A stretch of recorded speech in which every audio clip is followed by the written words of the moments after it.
Assalamualaikum warahmatullahi wabarakatuh. Selamat pagi anak-anak. Bagaimana kabarnya hari ini? Semoga kabarnya baik-baik saja ya. Nah, hari ini kita akan mulai memasuki tema 2. Judulnya yaitu bermain di lingkunganku. Dan subtema pertama yang akan kita bahas adalah bermain di lingkungan rumah. Coba sebutkan beberapa permainan yang bisa kalian lakukan di rumah bersama kakak dan adikmu dan juga orang tuamu. Salah satu contohnya di sini Pak Riki akan menyebutkan yaitu permainan congklak dan juga permainan ular tangga yang bisa kalian lakukan di rumah bersama keluarga kalian ya. Nah, kedua permainan tersebut menggunakan benda yang bentuknya padat. Di sini ada 3 wujud benda yang harus kalian ketahui. Yang pertama yaitu benda padat, yang kedua adalah benda cair, dan yang ketiga adalah gas. Nah, di sini yang pertama Pak Riki mempunyai ciri-ciri benda padat. Ciri-cirinya yaitu 1. Bentuknya tetap. 2. Volume atau isinya tetap juga ya, tidak berubah. Nah, di sini Pak Riki juga mempunyai contoh benda padat. Yang 1 yaitu contohnya adalah ada batu, yang kedua itu bata, yang ketiga kayu, yang keempat meja, dan yang kelima adalah kursi. Nah, ini adalah contoh benda padat yang bisa kalian lihat di rumah kalian masing-masing ya. Kemudian di sini juga Pak Riki mempunyai contoh-contoh atau ciri-ciri benda cair.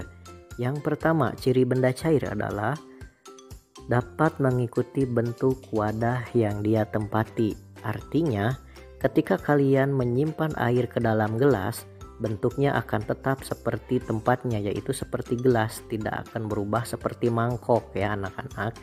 Kemudian, yang kedua, dapat mengalir dari tempat yang tinggi ke tempat yang lebih rendah. Maksudnya yaitu, ketika air mengalir, contohnya air sungai. Air sungai mengalir dari tempat yang tinggi menuju tempat yang paling rendah. Kemudian yang ketiga, dapat meresap ke dalam celah-celah kecil.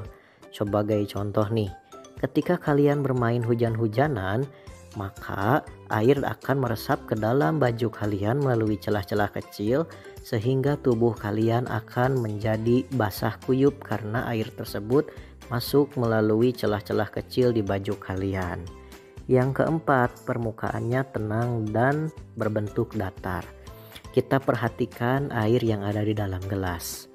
Dia memiliki permukaan yang tenang dan dia juga mempunyai bentuk yang datar, tidak berombak-ombak. Nah, sebagai contoh nih, benda cair yang bisa kalian lihat di sekitar kalian. Yang pertama ada air. Yang kedua ada sirup. Yang ketiga ada minyak goreng, dan yang terakhir itu adalah contoh yang keempat yang biasa kalian gunakan atau orang tua kalian di motor atau di mobilnya, yaitu bensin. Bensin juga bentuknya cair ya, tidak padat seperti batu. Kemudian yang ketiga adalah benda gas. Nah, apa sih contoh dari benda gas ini? Bagaimana ciri-cirinya? Ciri dari benda gas yang pertama, mempunyai bentuk yang berubah-ubah. Jadi maksudnya kalau dia berada di dalam balon, dia akan membentuk balon. Kalau dia ada di dalam tabung gas, dia akan membentuk tabung gas. Jadi dia berubah-ubah sesuai dengan tempatnya. Yang kedua, dia mempunyai volume atau isi yang berubah-ubah. Nah, ketika balonnya kita tiup dengan besar, maka di situ berarti gasnya banyak ya. Tapi ketika balonnya mengecil, artinya itu balonnya, udara yang di dalam balonnya itu berkurang. Nah, begitupun dengan tabung gas juga. Kalau awal-awal isinya banyak dan ketika sering digunakan maka isinya akan semakin sedikit. Kemudian benda gas ini juga mengikuti bentuk tempatnya gitu, seperti balon, bola, dan tabung gas. Nah, contoh benda gas. Di sini yang pertama balon. Balon memang bukan benda gas, tapi di dalamnya terdapat gas yang mengisi balon tersebut. Yang kedua adalah tabung gas.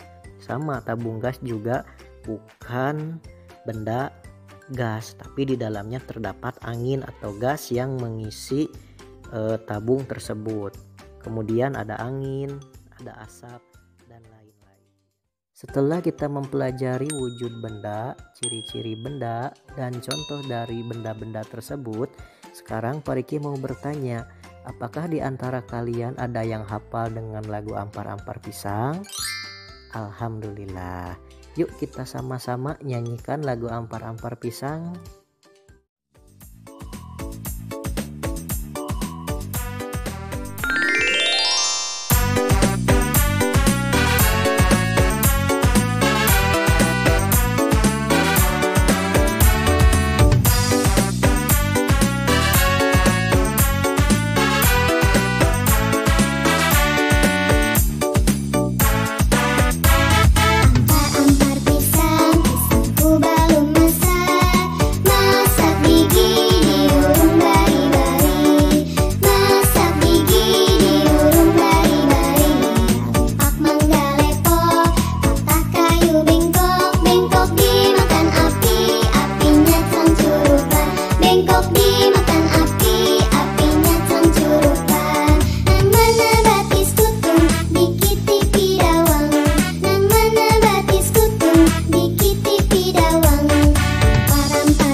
Sekarang kita akan mencoba mengenal materi perkalian. Ada yang tahu apa yang dimaksud dengan perkalian? Nah, perkalian itu adalah penjumlahan yang dilakukan secara berulang. Ada yang pernah belajar perkalian di rumahnya pada sebelumnya? Atau ada yang sudah mengenal perkalian sebelumnya? Nah, terima kasih kalau yang sudah, berarti kalian sudah belajar di rumahnya. Bagi yang belum, kita belajar bersama-sama ya. Nah, ada contoh soal seperti ini.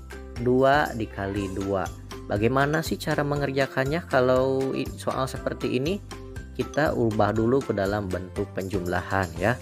Kan nih udah ada kita tulis nih di sini. 2 dikali 2. Kita rubah ke dalam bentuk penjumlahan, maka akan seperti ini nih.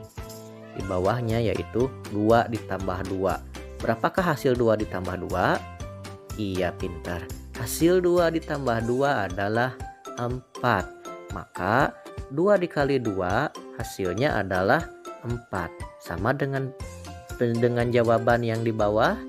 Iya, tentu sama ya, karena 2 dikali 2 itu sama dengan 2 ditambah 2 yang hasilnya adalah 4. Nah, contoh soal berikutnya nih. ada 2 dikali 3. Bagaimana cara mengerjakannya? Sama seperti tadi, kita ubah dulu ke dalam bentuk penjumlahan. 2 dikali 3 yaitu sama dengan 2 ditambah 2 ditambah 2. Nah, kita hitung sama-sama ya yang penjumlahannya dulu deh. Yang pertama nih, 2 ditambah 2 hasilnya berapa? 4. 4 ditambah 2 hasilnya berapa? 6. Jadi 2 ditambah 2 ditambah 2 hasilnya adalah 6. Dan 2 dikali 3 hasilnya juga adalah 6. Sama seperti yang bawah ya. Nah, kita mulai ke dalam contoh soal cerita yang biasanya muncul di dalam buku kalian nih. Misalnya seperti ini. Azila memiliki 3 buah jeruk. Konita juga memiliki 3 buah jeruk, dan Alisa juga memiliki 3 buah jeruk yang baru saja dipetik dari pohonnya. Cara mengerjakannya seperti apa, Pak? Nah, yang pertama itu kita tulis dulu. Yang tadi kita lihat di sini adalah angka berapa dalam soal itu? Angka 3 ya, kita tulis di sini. Angka 3, ada berapa angka 3-nya? Ternyata ada 3, kita tulis di sini 3. Jadi 3 dikali 3. Nah, untuk lebih memudahkan, kita rubah dulu ke dalam bentuk penjumlahan seperti ini. 3 ditambah 3 ditambah 3. Nah, ayo kita hitung bersama-sama. Yang pertama, 3 ditambah 3. Hasilnya adalah 6. Kemudian, yang berikutnya adalah 6 ditambah 3, maka hasilnya adalah 9. Maka kita lihat ke sini, 3 dikali 3 adalah hasilnya 9. Akan sama seperti dalam bentuk penjumlahan ya jawabannya. Nah, untuk lebih jelasnya nanti kita belajar bersama-sama tentang materi perkalian ini ya anak-anak. Nah anak-anak, cukup sekian materi yang bisa Pak Reki sampaikan. Sampai jumpa lagi di video materi pembelajaran yang berikutnya. Dan semoga kalian tetap semangat belajar walaupun belajarnya dari rumah. Nah, Pak Riki tutup dengan ucapan Assalamualaikum warahmatullahi wabarakatuh.